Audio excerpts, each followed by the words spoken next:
Ina Podcast.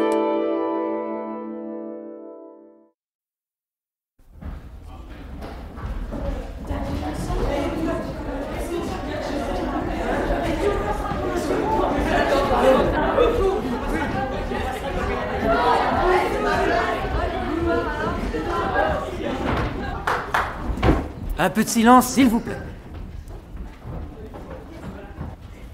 Avec le concours de Bernard Lajarige, Édith Loria, Sabine Ravel, Catherine Georges, Suzanne Michel, Hubert Bution, Irène Montagne, Jean Bollery. D'après une légende espagnole, un conte de José Pivin. Fermez vos cahiers.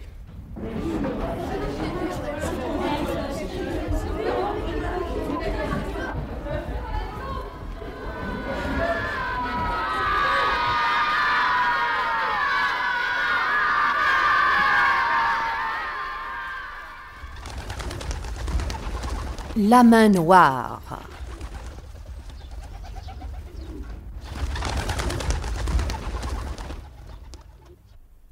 Tio Pépé avait un âne, 2 jarres de porteurs d'eau et 4 murs autour d'une cour qui lui servait de maison.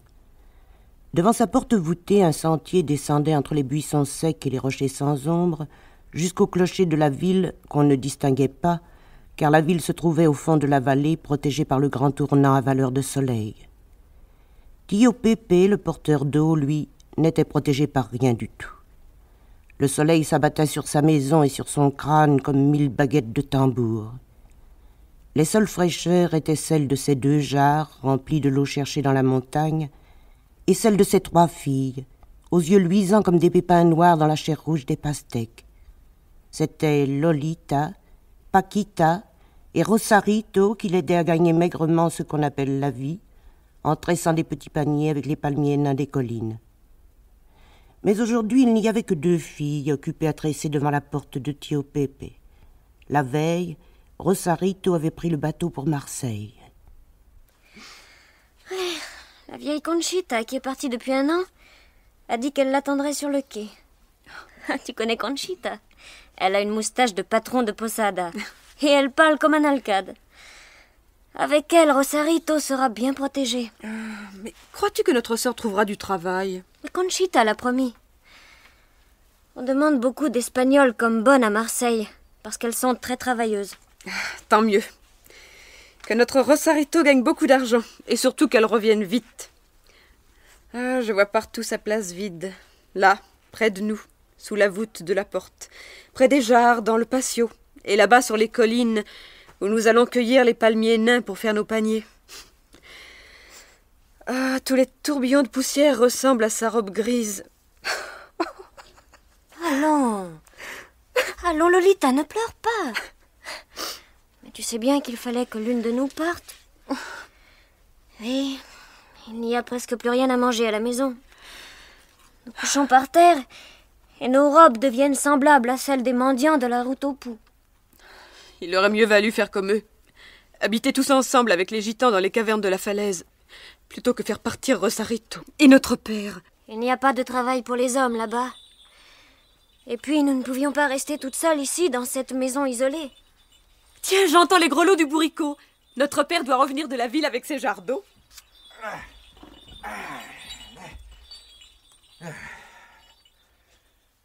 Quelle idée ont eu mes grands-parents de construire leur maison si haut et si loin de la ville. On domine toute la vallée, papa. Et le vent de la montagne est frais sous la voûte de la porte. C'est possible, mais quand je suis sur le sentier avec un bourricot chargé qui ne veut plus avancer, je regrette de ne pas avoir une maison à roulettes qui pourrait venir à ma rencontre. Mais c'est vrai? Tu n'as pas amené Bourricot ce soir? Pourtant, nous avons entendu les grelots. Je l'ai laissé au carrefour de la route au Pou. Il n'en pouvait plus. Je l'ai déchargé et je l'ai laissé brouter quelques chardons. J'irai le reprendre dès qu'il fera plus frais. Après la soupe. Mes aïeux! Je n'y avais plus pensé. Mais nous n'avons rien préparé, papa. Faites réchauffer le restant de riz à la morue d'hier soir. Il ne doit pas y avoir grand-chose d'autre à manger. Mais à quoi n'en pensez-vous toute la journée, mes pauvres filles? À quoi n'en pensez-vous? Ah, Rosarito, papa. Ah oui, Rosarito. Elle doit être dans la chambre de Conchita en train de parler de nous, comme nous parlons d'elle en ce moment. Elle n'aurait pas dû partir. Et que faire d'autre? Lolita aurait préféré que nous partions tous ensemble sur la route au Pou avec les miséreux. Moi, Tio Pépé, le porteur d'eau de la montagne, le marchand d'une eau si claire qu'on l'appelle l'eau d'argent, devenir mendiant? Jamais. Allons, mes filles, allons. Allez faire réchauffer le riz. Oui, papa. Je vais aller chercher l'eau avant qu'il ne fasse tout à fait nuit. Bourrico paraît avoir repris des forces. J'entends son grelot. Mais que tout soit prêt quand je rentrerai. Oui, papa. On allume le feu, papa. La nuit nous unit mieux que le jour, ma petite Rosarito. La nuit, c'est comme le fond de la marmite où se rencontrent les cuillères. La misère qui unit les pauvres gens. Alors, où peut bien être Bourrico? J'ai oublié de l'entraver et il me semble l'avoir entendu tout près de la maison. Ah! Je l'entends du côté des genêts. Voilà. Oui, il est reparti par là. Bourrico! Bourrico! J'entends ces petits sabots faire des bruits de coquilles contre les cailloux. Coquilles de noisettes vides tripatouillées dans une assiette une fois les amandes mangées. Recuerdo, en souvenir, plus rien que le bruit des souvenirs. Ah, pays des castagnettes! Hé, Bourrico! Bourrico! Ça y est, il est reparti derrière moi, le bourreau. Oh, un chou sur le sentier.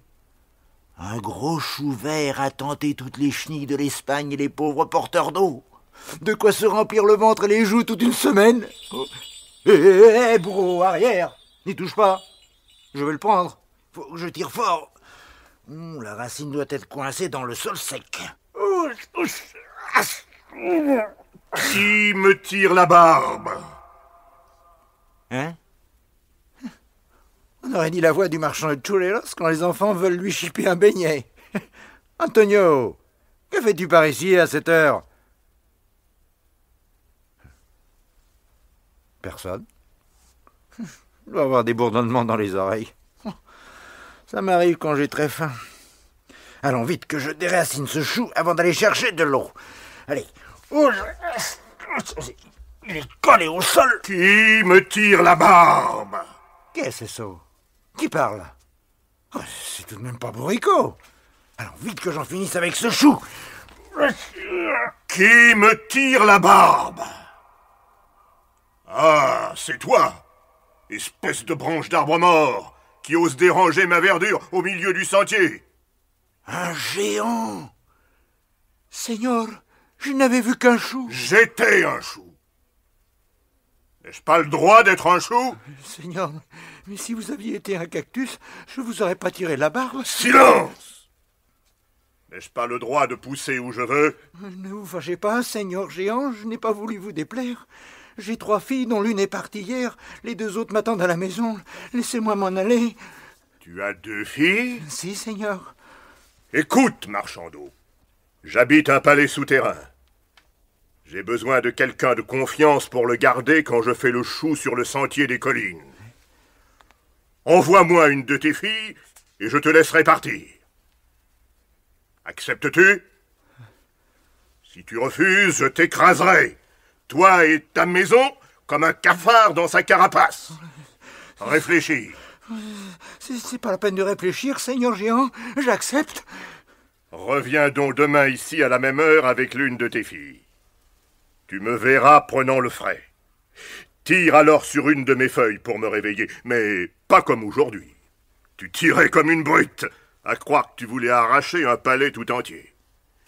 Tire doucement et je t'apparaîtrai. J'emmènerai ta fille, et toi tu repartiras avec une bourse pleine d'or. Voici déjà quelques pièces d'avance. À demain, je rentre chez moi.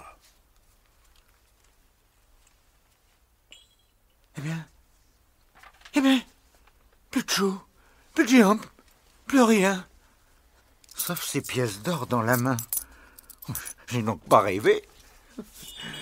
Hé, Bourrico, tu es toujours là? Allons chercher de l'eau fraîche, j'en ai bien besoin. Voilà qu'une autre de mes filles va quitter la maison. Et que faire d'autre? Dis-moi, Bourrico. Nous sommes sur le même sentier que la veille. Tio Pepe marche à côté de Paquita, qui ne paraît pas triste du tout. Ça ne te fait vraiment pas de peine, petite? Mais non, papa, je t'assure. J'ai toujours eu envie d'aller dans un palais. Tu ne sais pas ce que c'est? Si, les palais sont comme les forêts. Alors, tu es contente, Paquita? Mais ne pleure pas, papa, puisque j'aime les bals. Oh, je serai heureuse dans le palais du géant. Je l'espère, ma fille. Tiens, voilà le chou. Tu ne regrettes rien? Non, Je peux tirer la feuille. tu peux tirer la feuille. Tu as tenu parole, voici la bourse. Comment s'appelle ta fille? Paquita, Seigneur.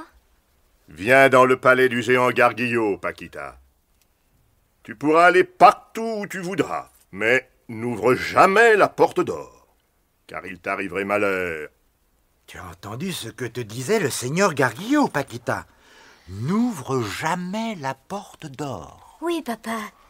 Je n'ouvrirai jamais la porte d'or. Mais, dites-moi, Seigneur Garguillo, qu'y a-t-il derrière cette porte? C'est justement ce que tu ne dois pas savoir, Paquita. Et maintenant, va vite rejoindre ton âne, marchand d'eau. Quand tu voudras avoir des nouvelles de Paquita, tu iras voir le chou. Et maintenant, que la terre s'ouvre.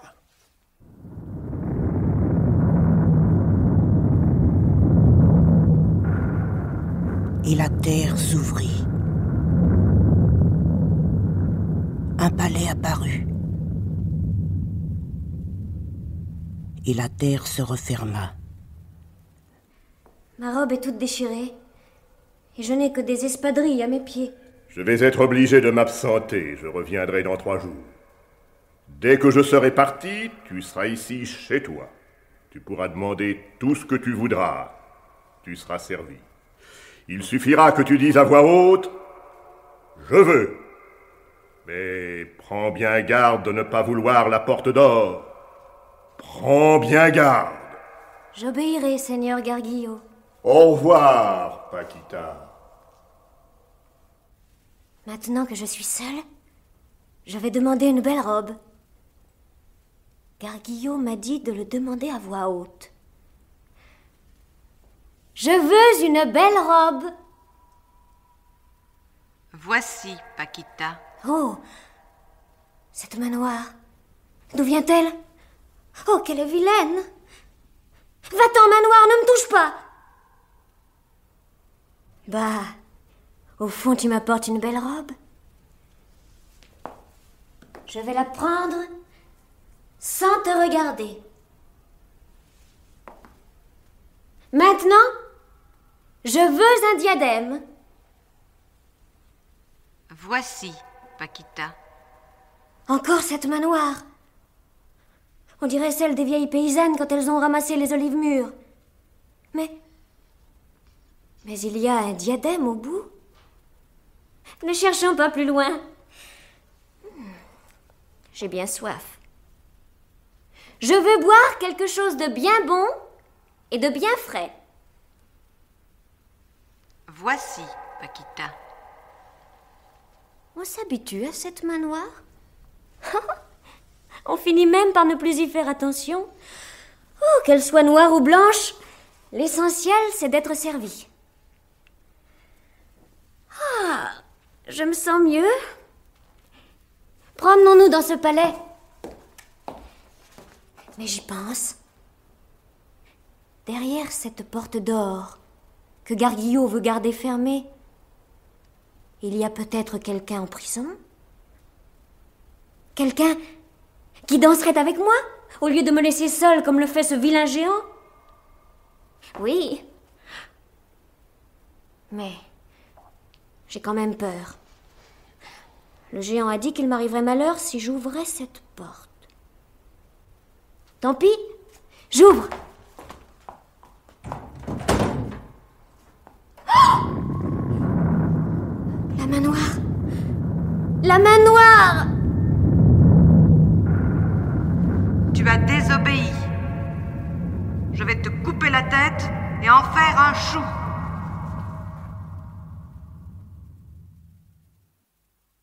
Nous voici de nouveau sur la colline.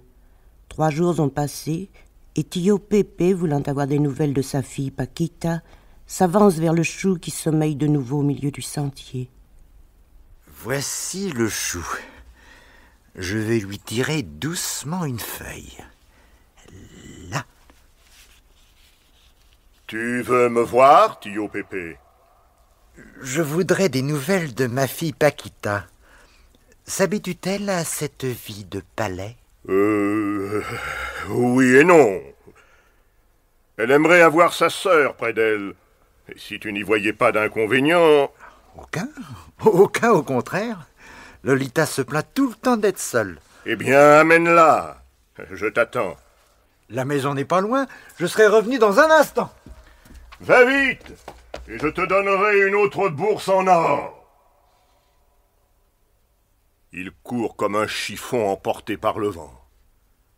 Si tu savais ce qu'est devenu Paquita, tu ne serais peut-être pas si pressé. Ah, les voici qui reviennent déjà. Tu vois, on a vite fait.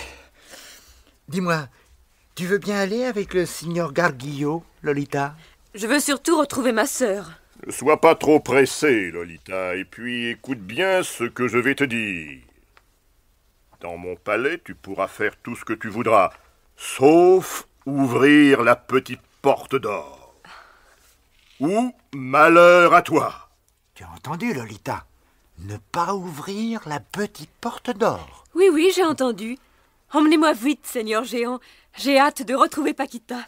Au revoir, Lolita. Et maintenant, éloigne-toi, marchand d'eau, car je vais emmener Lolita dans le palais souterrain. Que la terre s'entr'ouvre.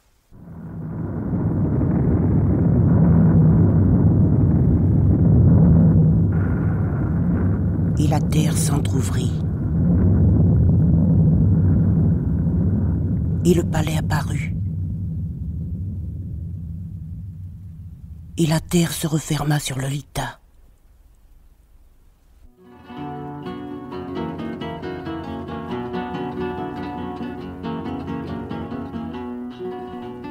Te voici dans mon palais. Où est ma sœur? Elle doit être en train d'essayer une nouvelle robe pour se faire admirer partout. Laisse-la faire et regarde le bal donné en ton honneur.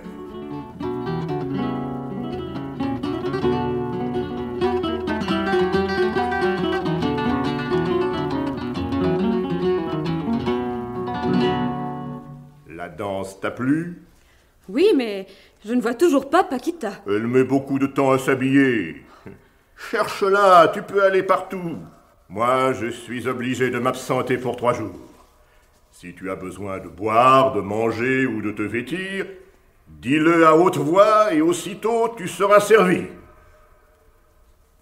Au revoir, Lolita. Attention à la porte d'or. Ah, il est parti. Je n'ai besoin de rien pour l'instant, sauf de revoir ma sœur. Toutes ces grandes salles vides me font peur. Je suis trop petite pour vivre seule. Il me faut toujours au moins une de mes sœurs pour remplir ma vie. Voyons. Paquita! Paquita! Où es-tu? Elle n'est pas là? Pas là non plus. Il n'y a que derrière cette petite porte qu'elle peut se trouver. Oh! La porte en or. Mais le seigneur Garguillo a interdit d'y toucher. Oh, tant pis. C'est peut-être pour rire qu'il a dit ça. Oh! J'ai l'impression que Paquita est derrière. Je vais l'ouvrir, on verra bien. Cette main noire, elle me prend, elle m'attrape. Tu m'as désobéi. Je te coupe le cou et je te transforme en chou. Nous voici encore devant la maison de Tio Pepe, le porteur d'eau. Une année s'est écoulée depuis la disparition de Lolita et de Paquita. Tio Pepe ne s'inquiète pas trop. De temps en temps, il va tirer la feuille du chou et lui demande des nouvelles de ses filles.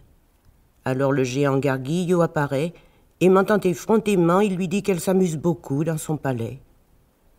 Aujourd'hui, Tio Pepe lit une lettre qui vient de Marseille, sur le pas de sa porte. Rosarito annonce son retour. Le bateau doit arriver demain dans le port d'Alicante. Le bateau accostera vers 7 heures du matin. J'espère que tu seras là, ainsi que Paquita et Lolita. Comme je serai heureuse de les revoir. J'ai un cadeau pour chacun de vous. Je ne dis pas ce que c'est pour vous faire la surprise. Oh, brave petite Rosarito. Moi aussi, je suis content qu'elle revienne. J'ai acheté du longanis et demain, je mettrai les pompons à bourricot. Hé, Tio Pepe, hombre! Tiens, voilà Diego, le jeune muletier. Hé, Diego, qu'y a? Et comment qu'y a-t-il? Mais ne savez-vous pas que c'est aujourd'hui que Rosarito revient? Rosarito? Aujourd'hui? Mais non, c'est demain qu'elle devait venir. Mais non, c'est aujourd'hui. Vous avez dû vous tromper d'un jour, Tio Pepe. Oh. J'ai amené ses valises avec la mule. Et, tenez, la voilà. Rosarito, Rosarito, viens vite. Voilà, Diego, j'arrive. Je me suis fait mal aux pieds sur ce sentier. Oh, comme je suis contente d'arriver. Et Tio Pepe, et Lolita et Paquita, et ce vieil ami bourricot. Oh, et la maison, et les jarres et les petits paniers. Oh, papa! Oh. Où sont Lolita et Paquita? Sur la colline, en train de couper des rameaux de palmiers nains? Lolita et Paquita, je ne t'ai en effet pas écrit. Il y a longtemps qu'on ne les a pas vus au village. Lolita! Paquita! Mais où sont-elles, papa? Dis-le-moi. Ma foi, je n'en sais rien. Dans la montagne? Non. À la ville? Non. Mais où alors? Je te l'ai dit, je n'en sais rien. Diego, si tu as soif, tu sais où se trouvent les jarres. Non, non, merci. Je repars tout de suite. J'ai tout un chargement de botirros à prendre à Elche. Et il faut que je sois revenu demain matin pour le marché. Adios. Adios. Et retrouvez vos deux filles, Tio Pepe. Vous êtes peut-être assis dessus. Je ne vais pas te dire ce que j'ai à te dire devant un muletier. C'est bavard comme la femme d'homme, mais ces gens-là. Ça y est, tu peux parler maintenant. Elles sont dans un palais. Dans un palais? Ah, mais ce n'est pas la peine de prendre cet air mystérieux pour me dire ça. C'est une bonne place, un palais. Mais elles n'y sont pas comme domestiques, Rosarito. Et comme quoi, alors? Pour faire des paniers? Non plus. Elles n'y font rien. Rien? Tu sais, dans un palais, il y a de la place pour tout le monde. Mais où est ce palais? Pas loin d'ici. J'ai jamais vu de palais dans nos parages. Il était là quand même, mais on ne pouvait pas le voir car il est sous terre. Là, peut-être. Là? Oui. Oui, là. Viens avec moi, tu comprendras. Tu vas voir. Au milieu du sentier, il y a de temps en temps un chou. Je le tire par la feuille, doucement, et un géant apparaît. C'est le seigneur du palais. Tiens, tiens, voici le chou. Là. Tu vois? Il y avait longtemps que tu n'étais venu, Tio Pepe.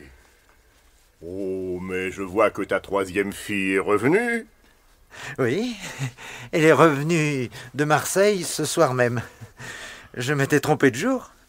Elle voudrait avoir des nouvelles de ses sœurs. Paquita et Lolita. Mais elles vont très bien.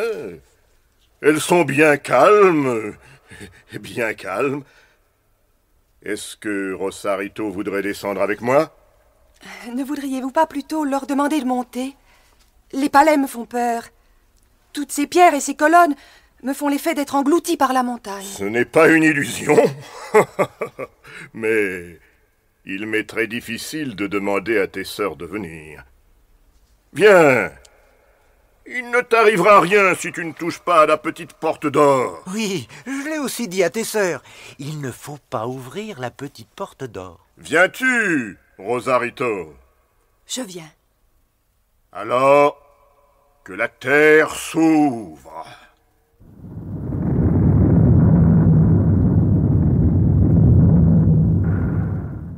Que le palais paraisse.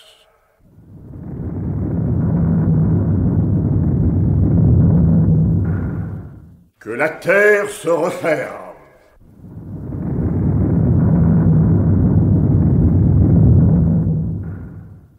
Nous voici dans le palais, Rosarito. Quel calme, n'est-ce pas? Ma troupe de danseurs et de musiciens est partie comme chaque été. Il fait bon. Oui. Mais où sont mes sœurs? Je ne peux te le dire maintenant.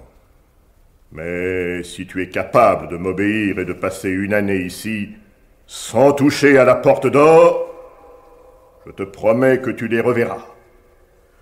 Je vais partir en voyage. Pendant mon absence, tu auras tout ce que tu voudras, rien qu'en le demandant à voix haute. Au revoir, Rosarito. Au revoir, Seigneur. Une année. Que vais-je faire pendant une année? Le géant a dit que tout ce que je voudrais, je pourrais l'avoir en le demandant à voix haute. Que peut-on faire pour passer le temps? Tiens, je vais demander des ciseaux, des aiguilles et du fil, et je vais me faire des robes. Je veux tout cela. Voilà des ciseaux, du fil et une aiguille. Oh, cette main noire. Voilà du tissu pour faire une robe. Je vais commencer à coudre. Et une année s'écoula sans que Rosarito pensât à ouvrir la porte d'or. La main noire lui apportait à boire, à manger, ainsi que tout ce qu'il lui fallait pour coudre. La la la la la la la la, di la la la la la. Tu chantes bien, Rosarito. Seigneur Garguillo, vous voici revenu de voyage? Il y a un an que je suis parti. Je vois la petite porte d'or toujours fermée. Je vais tenir ma promesse. Lolita, Paquita. Oh, Rosarito, enfin, Rosarito. Oh, je suis contente. Que se passe-t-il? C'est la fille dont on ne voyait que la main. Qu'elle est jolie. Mais elle n'est pas noire du tout. Oh, elle tient une rose à la main. Prenez-la, Seigneur Garguillo. Elle est pour vous. Merci. Rosarito, tu as libéré celle avec qui je dois me marier. Avec elle, Seigneur Garguillo? Pourquoi pas avec Rosarito, qui vous a attendu toute une année en cousant? Celle qui a la fraîcheur de la rose m'attendait depuis plus longtemps. Nous n'avons servi qu'à la faire venir? Rien qu'à cela. Maintenant, je ne paraîtrai plus jamais sur la terre et le sentier restera sec. Remontez vite chez vous.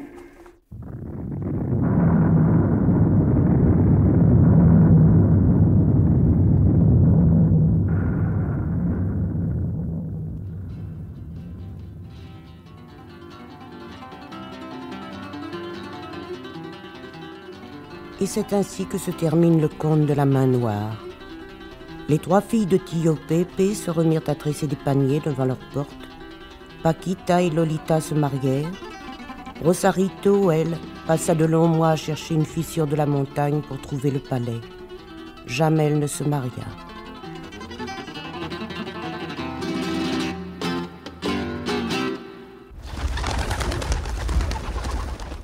Vous venez d'entendre « Fermez vos cahiers » avec le concours de Bernard Lajarige, Édith Loria, Sabine Ravel, Catherine Georges, Suzanne Michel, Hubert Bution, Irène Montagne et Jean Bollery. Chef opérateur du son, Jean Jusforgue. Collaboration technique, Michel Mirou. Assistant, Daniel Long. Réalisation, José Pivin.